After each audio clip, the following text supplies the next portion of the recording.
जैसे जैसे रोशनी बड़ी हुई, उसकी कदर खत्म होती चली गई। उसका कारण था कि वो दूध नहीं देती थी। एक बार उसके मालिक से उसका पड़ोसी बोला, अरे मोहन, इस बिना दूध वाली गाय का तू क्या कर रहा है? इसे तो किसी कसाई को दे दे, तुझे पैसे मिल जाएंगे, या फिर इसे छोड़ दे। क्या बेवजह इसे चारा खिला के पैसे बर्बाद करता है, हैं? नहीं भैया, मैं ऐसा नहीं कर सकता। भले ही मेरी गाय दूध नहीं देती, पर ये है तो गौ माता। मैं इसे कसाई को नहीं दे सकता और ना ही इसे कहीं छोड़ सकता हूँ। फिर एक काम कर, मेरी बात मान, इसे तू एक बार क्रॉस करा कर देख।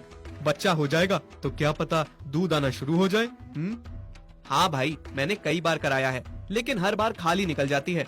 इस बार फिर से कोशिश करूंगा, क्या पता बच्चा होने पर इसे दूध आना शुरू हो जाए। वैसे अब ये मेरे किसी काम की नहीं है, पर फिर भी देख लेता हूँ। इतना कहकर पड़ोसी वहाँ से चला जाता है। मोहन की लाख कोशिशों के बाद भी रोशनी दूध नहीं देती। इस वजह से उसका मालिक उसे सूखा चारा देता था और बाकी जितने भी गाय भैंस थी वो सब हरा हरा चारा खाती थी। एक दिन चंपा गाय रोशनी गाय से कहती है, अरे रोशनी, तेरा जीवन भी क्या जीवन है। मालिक तुझे सूखी सूखी घास देता है और हमें देख, हरी हरी ताजा ताजा घास खाते हैं। अगर तू भी दूध दे रही होती तो मालिक तेरा भी उतना ही ध्यान रखते जितना हमारा रखते हैं। हाँ चंपा बहन, मैं जानती हूँ, पर मैं क्या करूँ? दूध आना ना आना मेरे बस की बात नहीं है। मैं तो खुद चाहती हूँ कि मैं मालिक को कुछ तो फायदा करवाऊँ, नहीं तो पड़ोसी की बात में आकर क्या पता मालिक एक दिन मुझे सही में कसाई के हवाले कर दे। हाँ रोशनी, ऐसा हो तो सकता है, क्योंकि मालिक तुझे फ्री का कब तक खिलाएगा? तू किसी काम की ही नहीं है। अगर तू दूध देती तो मालिक उसे बेचकर उनका फायदा होता। खैर, अपनी अपनी किस्मत। चल, हम चलते हैं, हमारे दूध देने का समय हो गया है।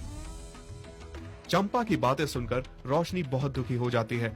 ऐसे ही समय बीत जाता है और कुछ महीने बाद रोशनी गर्भवती हो जाती है। तब बाकी की गायें उसका मजाक बनाती हैं। रोशनी बहन, सुना है तुम गर्भवती हो? हाँ बहन, बस भगवान की दुआ है, इतने साल बाद मुझे ये खुशी मिली है। अच्छा है, पर मुझे एक बात का दुख हो रहा है।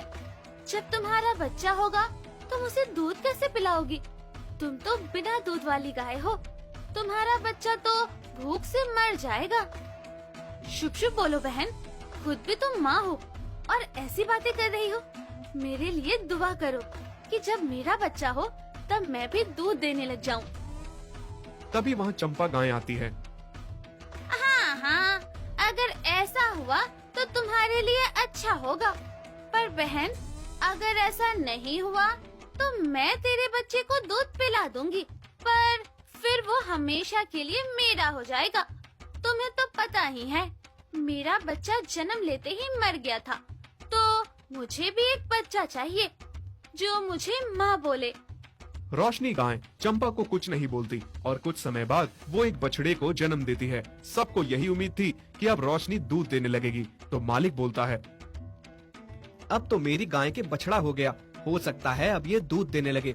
चलो एक बार कोशिश करते हैं। फिर मोहन रोशनी का दूध निकालने की कोशिश करता है, मगर रोशनी अब भी दूध नहीं देती। हे भगवान, अब मैं क्या करूं? इस गाय ने बछड़ा भी दे दिया, लेकिन इसका दूध तो अभी तक नहीं आ रहा।